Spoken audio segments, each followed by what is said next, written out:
มือนี้ก็จะเป็นอีกมือนึงเนาะทุกคนเนาะที่ว่าจะพามาตะลุยห้านขายของเอเชีย ที่ว่าอยู่ต่างประเทศหรือว่าอยู่อเมริกาเนาะอยู่รัฐที่ว่าข่อยอยู่นี่ยังคลิปก่อนหน้านี้ก็เคยพาไปแล้วคลิปหนึ่งแต่ว่าจะเป็นอีกบอนหนึ่งเนาะทุกคนเนาะแต่ว่าคลิปนั้นนั่นเคยเกรินไว้แล้วว่าจะมีอีกบอนหนึ่งที่วันใหญ่ที่สุดอยู่ในรัฐที่ว่าข่อยอยู่นี่เนาะซึ่งว่าเป็นห้านนี่เลยทุกคนอย่างที่เห็นนี่ก็คือจะเป็นด้านหน้าเลยที่ว่าพาเข้ามานี่จะเป็นด้านหน้าเนาะนี่ก็อยู่ในโซนของเอ่อ ทางหน้าก่อนที่ว่าเราจะเข้าไปด้านในเนาะซึ่งว่าโซนนี้ขนาดทุกคนมันจะเป็นตึกเก่าที่ว่าเขาเจ้าเปิดเปิดห้างเปิดธุรกิจตัวนี้มาตั้งแต่หลายปีแล้วนะทุกคนถ้าว่าจือบ่ผิดหรือว่าข้อมูลที่ได้มาบ่ผิดนั่นก็จะประมาณ20กว่าปีแล้วได้ทุกคนอันนี้ซึ่งจะเป็นตัวตึกเก่าที่ว่าอยู่ด้านหน้าเนาะจะถ้าว่าข้อมูลที่พลาดจังได๋จิก็ต้องขออภัยนำเนาะนี่แต่ว่าอันนี้ก็จะฮู้มาคร่าวๆประมาณนี้เนาะก็จะมาเว้าให้ฟังในส่วนที่ว่าตัวเองฮู้ประมาณนั้นแหละทุกคนซึ่งว่าห้านนี่น่ะโอ้แบบบอกว่าแบบว่าใหญ่อีหลีเลยทุกคน ใหญ่กว่าทุกห้านทุกจุดที่ว่ามี4-5จุดที่ว่าอยู่รัฐข่อยอยู่นี่เนาะซึ่งว่าอันนี้เฉพาะด้านหน้าโซนที่เป็นตึกเก่าโซนเก่าแบบนี้นะทุกคนของก็บักหลายๆเด้อหั่นแล้วเข้ามาโซนทางกลางประมาณนี้นะก็จะเป็น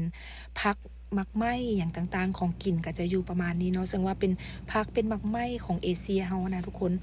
สามารถแบบมีให้กินได้ตลอดปีบ่ว่าจะเป็นฤดูร้อนฤดูหนาวฤดูใดก็ตามอยู่นี่นะจะสามารถหากินหรือว่าหาซื้อได้ง่ายๆเลยเนาะถ้าว่าเข้ามาหานี่ก็ค่อยๆเบิ่งไปน้ำกันเด้อทุกคนคลิปนี้ก็จะยาวประมาณ15นาทีกว่าๆประมาณนั้นแหละเนาะเพราะว่าที่จริงก็อยากเก็บภาพมาให้ได้เบิ่งหลายที่สุดแต่ว่า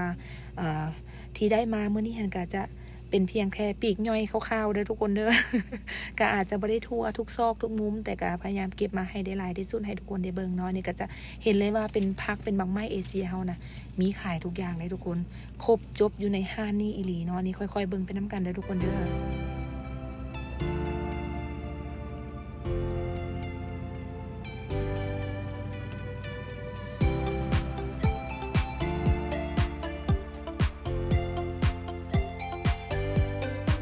เพราะว่าอยู่ในห้างนี่นะส่วนหลายของก็เจ้าทุกๆวันพุธเนาะอาทิตย์หนึ่งก็เจ้าจะปิดทุกๆวันพุธแล้วนี่หลังจากที่ว่าเขาออกจากโซนที่เป็นโซนเก่าตึกเก่าแล้วเนาะทุกคนเนาะนี่เขาย่างเข้ามาด้านในอีกได้นี่คือด้านในตัวนี้ขนาดจะเป็นจุดที่ว่าเป็นตัวตึกใหม่เนาะตึกที่ว่าเขาเจ้าหากระสร้างใหม่สร้างแล้วปีกายนี่แหละประมาณปีกายนี่เนาะซึ่งว่าเขาเห็นอยู่ด้านหน้าหันว่าใหญ่แล้วได้ทุกคนแต่เข้ามาด้านหลังนี่นะ เบิ่งไปน้ำกันว่าความใหญ่หันเท่าใดทุกคนใหญ่อีหลีได้เหมือนโกดังหรือเหมือนสางเก็บของเก็บเครื่องเลยแต่ว่าอันนี้นะเป็นห้างเลยทุกคนรวมทุกสิ่งทุกอย่างไม่ว่าจะเป็นของกินของไส้บ่ว่าจะเป็นของกินแบบสดๆหรือว่าของที่เป็นของแช่แข็งมาจากบ้านเฮานะมีหมดเลยทุกคนเนาะนี่ก็ค่อยๆเบิ่งไปน้ำกันเนาะนี่ใหญ่อลังการอีหลีได้ ของนี่หลายอีหลีเนาะทุกคนเนาะนี่ก็จะเข้ามาด้านในอีกเนาะค่อยๆย่างไปน้ำกันเพราะว่าในตัวโซนของตึกใหม่นะทุกคนย้อมภาพเลยว่ากว้างแล้วก็ใหญ่อีหลีเนาะแต่ว่าแต่ละล็อกขนาดเขาเจ้าก็จะมีป้ายสีฟ้าๆเนาะที่ว่าแขวนอยู่แล้วว่าล็อกนัมเบอร์ใด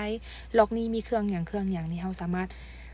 ถ้าว่าเขาต้องการแบบใดนะเขาสามารถเบิ่งได้ตามป้ายที่ว่าเขาเจ้าห้อยไว้บอกไว้นี่เขาก็สามารถไปแบบไปถึกจุดถึกของที่ว่าเขาอยากได้แท้ๆเนาะทุกคนเนาะซึ่งว่าตัวนี้โซนนี้ที่เห็นนี่ก็คือจะเป็นของเครื่องไส้ภายในบ้านนะทุกคนหลายคนที่ว่ามาใช้ชีวิตอยู่ต่างประเทศแบบนี้นะบ่ต้องย่านดอกว่าสิอดสิอยาก สิอดสิอยากอาหารบ้านเฮาหรือว่าบ่มีเครื่องของแบบบ้านเฮาใช้ทุกคนอยู่นี่นะมีครบทุกอย่างให้ทุกคนเบิ่งไปดังในคลิปนี้เลยเนาะนับตั้งแต่ เขาเอิ้นว่าได้ใดสากเขาเบื่อยันเรือลบพุ่นแหละทุกคน มีเบิดทุกสิ่งทุกอย่างเนาะค่อยๆเบิ่งไปนำกันเด้อทุกคนเด้ออย่างที่เห็นนี่เห็นบ่นี่ หม้อซึ้งหม้อหยังที่ว่าเป็นแบบบ้านเฮาขายอยู่บ้านเฮานะทุกคนเอิ้นว่านั่นแหละถือว่าเป็นแหล่งรวมเลยก็ได้สำหรับห้างนี้เนาะมีครบทุกอย่างอีหลีเลยทุกคน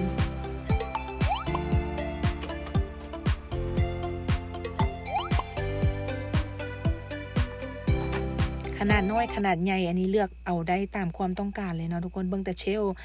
สั้นวางของที่ว่าเขาเจ้าเฮ็ดนี่แหละสูงอีหลีเพราะว่าบางอย่างถ้าต้องการเอาบ่ได้ต้องได้เอิ้นพนักงานผู้ใดเพราะว่า มันสูงมันใหญ่อีหลีเลยทุกคนเนาะนี่ก็ในโซนของเครื่องไส้เครื่องครัวเรือนนี่ก็หลายได้ทุกคนอย่างที่เห็นอยู่ในคลิปนี้เลยเนาะ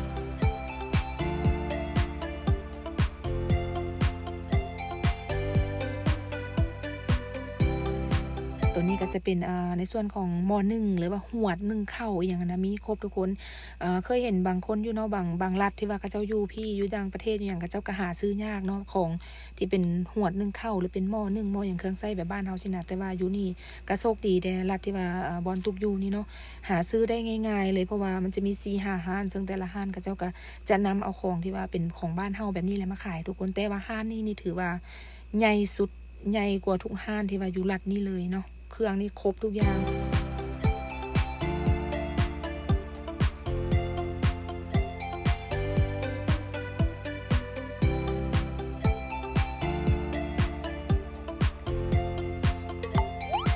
อันนี้ก็เป็นสิ่งที่ขาดบ่ได้ได้นี่ทุกคน ต้องมีติดบ้านไว้บางทีฉันต้องได้ซื้อเอ็กซ์ตร้าหรือว่าซื้อแบบเผื่อไว้2-3 อันเลยสินะเพราะว่าเขาบางทีเขามาเขาก็บ่อยากซื้อซ้ำๆหลายๆเทื่อเนาะซื้อไปเผื่อไว้เทื่อมันขาดไปอย่างเขาก็มีเปลี่ยนได้สิอันนี้เป็นหม้อเป็นอย่างที่ว่าสไตล์แบบบ้านเขาเลยนะทุกคนมีทุกอย่าง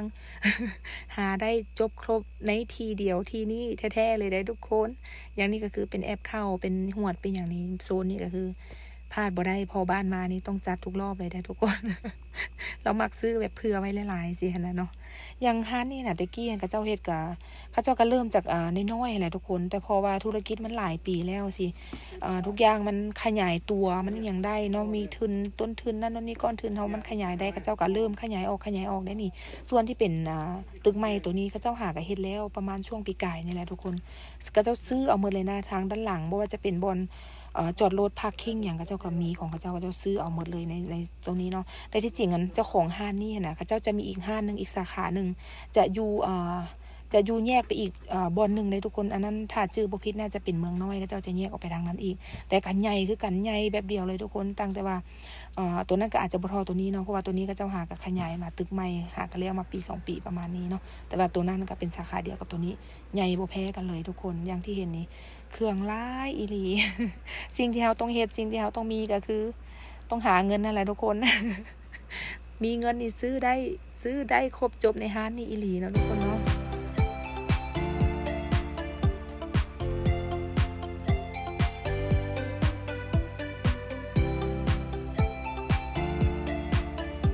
เป็นเครื่องแห้งเป็นว่าไหนเป็นพวกแป้งพวกเครื่องแห้งเป็นอาหารเส้นอาหารแห้งอย่างทุกคนมีครบเลยได้อยู่นี่นะก็เจ้าก็จะมีมาว่าไหนมีให้เฮาได้ซื้อบ่ได้ขาดเพราะว่าอาทิตย์นึงของเครื่องก็เจ้าจะมาลงทุกๆอาทิตย์บ่แน่ใจว่าเป็นวันอังคารประมาณวันอังคารนี่แหละถ้าชื่อบ่ผิดเนาะแล้ววันพุธน่ะก็เจ้าจะปิดเพราะว่าอาทิตย์นึงก็เจ้าจะพักแค่มื้อเดียวจะเปิด6 วันแล้ว1 วันก็คือจะหยุดให้พนักงานหยุดพัก1 วันต่ออาทิตย์เนาะก็คือวันพุธห้านก็เจ้าจะปิดเลยสำหรับห้านนี้เนาะถ้าว่าผู้ใดที่จะมาห้านนี้หันวันพุธก็คือ มาบ่ได้เลยทุกคนก็จะปิดเนาะหลังจากที่วันเหลืออีก6 วันที่เหลือก็คือมาได้ปกติเนาะจะเป็นพวกโซนอาหารแห้งพวกมีพวกเส้นพวกอย่างก็คือจะอยู่นี่ทั้งข้าวปุ้นอีหยังสิอยู่ในนี้หมดเลยเนาะแต่ว่าในส่วนของถามว่านอกจากตัวที่เป็นเครื่องแห้งแล้วตัวสดมีบ่พวกอาหารเป็นอาหารประเภทเส้นมีทุกคนเพราะว่าห้านนี่นะบ่แม่นเฉพาะแต่ห้านนี่ดอกหลายๆห้านเอเชียที่ว่าอยู่นี่ก็เจ้าก็จะมีคนที่ว่าเฮ็ดเส้นเฟอเฮ็ดเส้นข้าวเปียกเฮ็ดหยังแบบ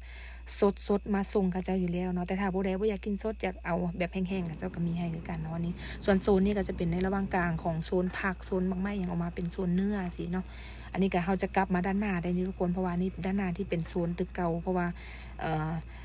ส่วนหลายจะเป็นว่าในของน้ำซอสน้ำปูน้ำมันหอยอย่างพวกแป้งพวกอย่างกระเจ้ากระจารวมไว้ใน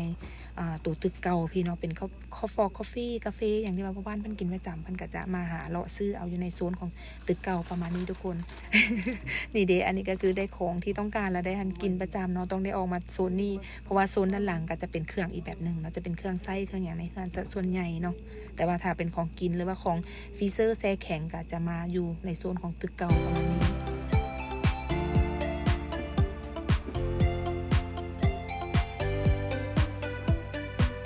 น้ำปูน้ำปลาปลาแดกปลาเดิกอย่างนี้มีเบิร์ดทุกคน อาหารที่เป็นอาหารดองว่า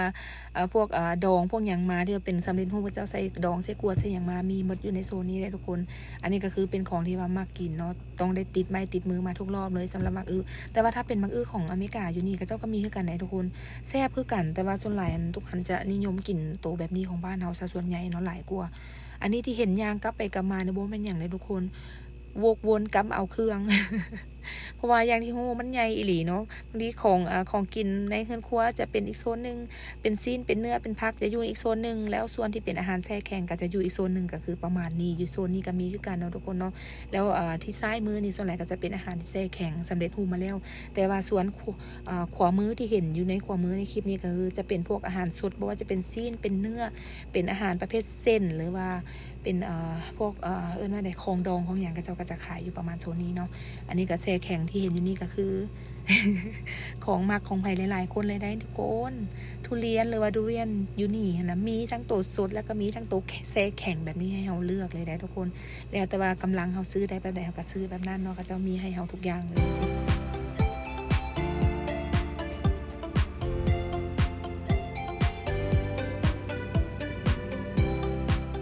ส่วนนี้ก็จะเป็นปลาซีนเนาะแล้วทางขวามือก็จะเป็นซีนสดแต่ว่าทางด้านซ้ายมือก็จะเป็นซีนที่ว่าแช่แข็งเดี๋ยวทุกคนเด้อประมาณนี้เนาะอย่างนี้อันนี้ก็ขาดก็ได้สลีขาวหรือว่าข้าวโพดสลีข้าวเหนียวเนาะบ้านเอิญเนาะตุ้งหันมากินเนี่ยซื้อทุกรอบที่มาเลยทุกคนอันนี้ก็จะข้าวประมาณนี่เนาะในส่วนของส่วนกลางทางอาหารที่เป็นส่วนเนื้อสดแล้วก็ส่วนแช่แข็งก็จะอยู่ในระหว่างนี้เลยเนาะทุกคนแล้วก็จะมีพวกมักไหม้พวกอย่างแจมเข้ามานำเนาะบอกว่าจะดูในโซนของตึกเก่าหรือตึกใหม่ค่ะเจ้าก็จะเอามาขายแจมแซมกันแบบนี้เลยนะทุกคน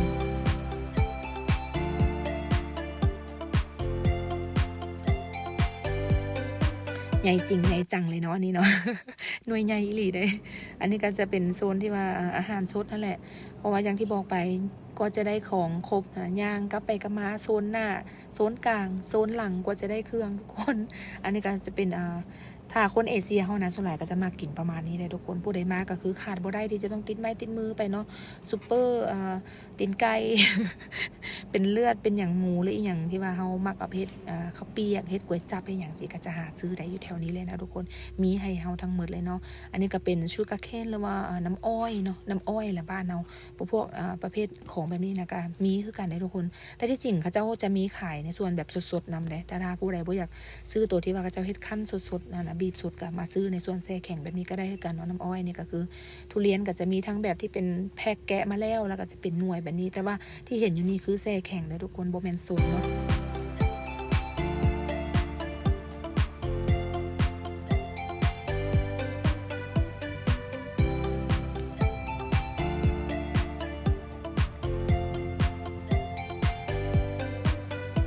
ที่มาหล่อมื้อนี้ถามว่าเก็บได้ครบหมดทุกจุดบ่กะกันยังได้ทุกคนยังบ่ได้หมดทุกจุดเด้มันใหญ่อีหลีแล้วทีนี้เวลาเข้าไปก็พยายามถ่ายในส่วนที่ว่าเราถ่ายได้เนาะนี่ก็คือ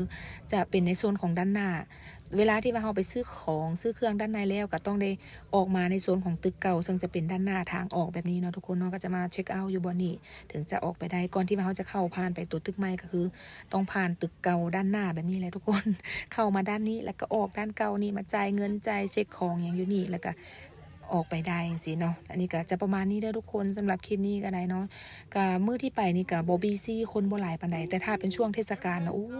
คนหลายทุกคนหลายกว่าจะมาจ่ายเงินนี่คือได้แบบต่อแถวยาวเลยกว่าจะออกมาได้เนาะอันนี้ก็ได้เวลากลับบ้านเด้อทุกคนเด้อขนเครื่องขึ้นรถเนาะ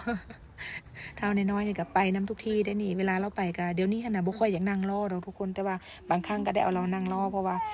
เขาจะได้ซื้อเครื่องได้สะดวกเนาะนี่ก็คือพอบ้านมันขนเครื่องขึ้นรถแล้วเขาก็ได้เวลากลับบ้านเนาะทุกคนเนาะสำหรับคลิปนี้ก็ต้องขอบใจหลายๆสำหรับทุกคนที่ว่าเข้ามาให้กำลังใจเข้ามาซัพพอร์ตรับชมคลิปอย่างให้เนาะแต่ว่าอย่าลืมเนาะกดติดตามกด subscribe ไว้เพื่อว่าเขาจะบ่ได้พลาดคลิปใหม่ๆของกันและกันที่ว่าจะได้อัปเดตมาให้เบิ่งในแต่ละอาทิตย์เนาะทุกคนเนาะแล้วสำหรับคลิปนี้ก็ฝากไว้เท่านี้เนาะแล้วเฮามาเจอกันใหม่ในคลิปหน้าเด้อทุกคนเด้อลองเบิ่งว่าจะพาไปใส่แนวใดสิกะอย่าลืมกดติดตามเอาไว้เนาะแล้วเฮามาเจอกันใหม่ในคลิปหน้าเด้อทุกคนเด้อ